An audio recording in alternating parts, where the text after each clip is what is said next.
Magandang araw sa lahat. Ako nga pala ang inyong magiging guro sa araw na ito. Ako nga pala si Ginoong Alfred Kim Pilawas, ang inyong guro.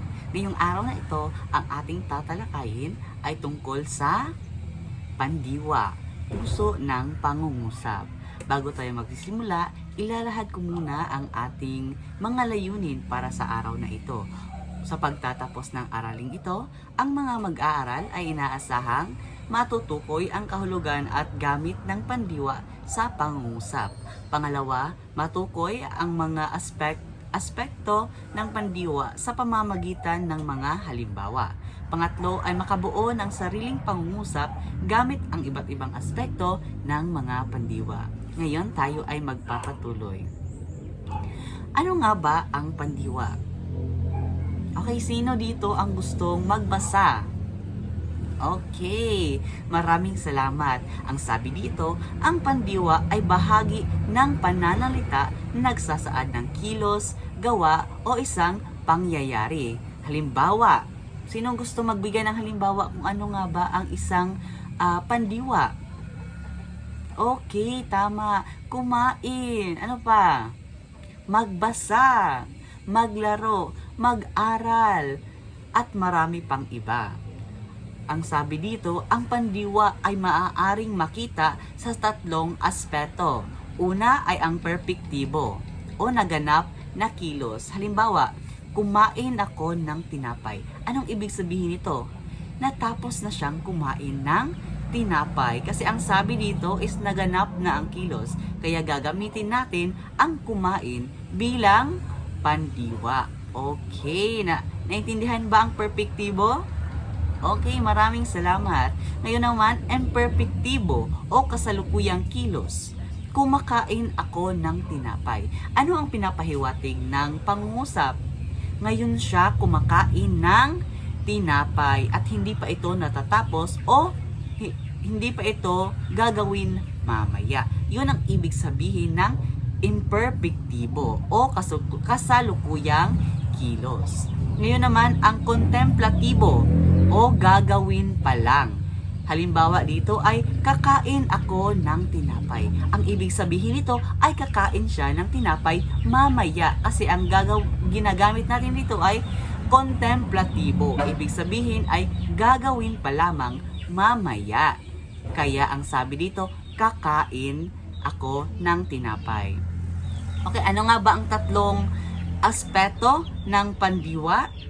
Una ay ang perpektibo, tama o naganap na kilos. Pangalawa, ang imperpektibo o kasalukuyang nagaganap na kilos. At pangatlo, ang kontemplatibo na ibig sabihin ay gagawin pa lamang. Naintindihan ba? Okay, maraming salamat. Ngayon naman, meron ako mga halimbawang larawan ng mga pandiwa. Sino gusto mauna? Okay, J. Larian. Anong ibig sabihin? Anong pinapakita ng larawan? Ito ay kumakain. Tama. Okay, Julie. Lumilipad. Ano ang mga nakita mo sa larawan? Ibon. Ang mga ibon ay lumilipad. Okay, Jeric. Ito ay nagsusulat. Ito naman, tumatakbo. Char lang. Hindi yan kasali class. Ito, anong ibig sabihin ng larawan? Lumalangoy. Tama. Ito naman, anong ibig sabihin nito? Rosaline. Okay, nagbabasa. At panghuli? Okay, John Brian. Okay, umiinom. Ano nga ba ang kanyang iniinom? Gatas. Tama. Ngayon naman, meron tayong gawain. Tutukuyin nyo lamang ang mga aspeto ng pandiwa na ginamit sa pangungusap. Okay, kumuha kayo ng isang kapat na papel at lagyan ng pangalan at ng petsa ngayon. Okay, tapos na ba? Okay, una ay si Ana ay naglinis ng silid. Ano nga ba ang aspekto ng pandiwa ang ginamit dito? Pangalawa, magbabasa ako mamaya. Pangatlo, umiinom ng tubig si Marco. Okay? Bibigyan ko lamang kayo ng 10 minuto para sagutan ang mga katanungan na ito. Okay, natapos na ang 10 minuto. Ngayon naman, sinong gustong sumagot sa unang tanong? Si Ana ay naglilinis ng silid. Ano nga ba ang ibig sabihin? Ano nga ba ang aspeto ng pandiwa na ginamit sa pangungusap na ito?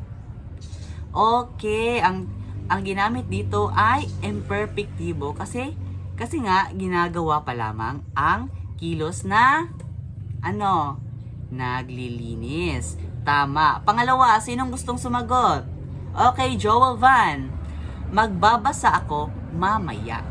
Magbabasa ako mamaya. Ano nga ba ang aspeto ng pandiwa ang ginamit sa pangungusap? Tama. Ang ginamit dito ay ang contemplatibo kasi sinasabi dito na mamaya. Gagawin pa lamang ang 1 kilos. Okay, maraming salamat, Joel Van. Pangatlo, umiinom ng tubig si Marco. Okay, Jindy, ano ang iyong sagot? Tama, imperfectibo. Kasi nga, nagaganap pa lamang ang kilos. Tama, maraming salamat, Jindy. Ngayon naman, ang buod ng ating talakayan ay ang basahin ng lahat. Okay, ang pandiwa ay nagpapahayag ng kilos o galaw. Pangalawa, may 3 aspeto ito. Una ay ang perfectibo na naganap na kilos, imperfectibo, nagaganap na kilos, ngayon lamang naganap, at contemplatibo, gaganapin pa lamang ang kilos. Mahalaga ang pandiwa sa pagbuo ng makabuluhang pangungusap. Kasi nga, ito ang nagbibigay ng kilos kung ano nga ba ang gustong ilarawan ng ating pangungusap. Yun lamang sa araw na ito at maraming salamat! Bye-bye!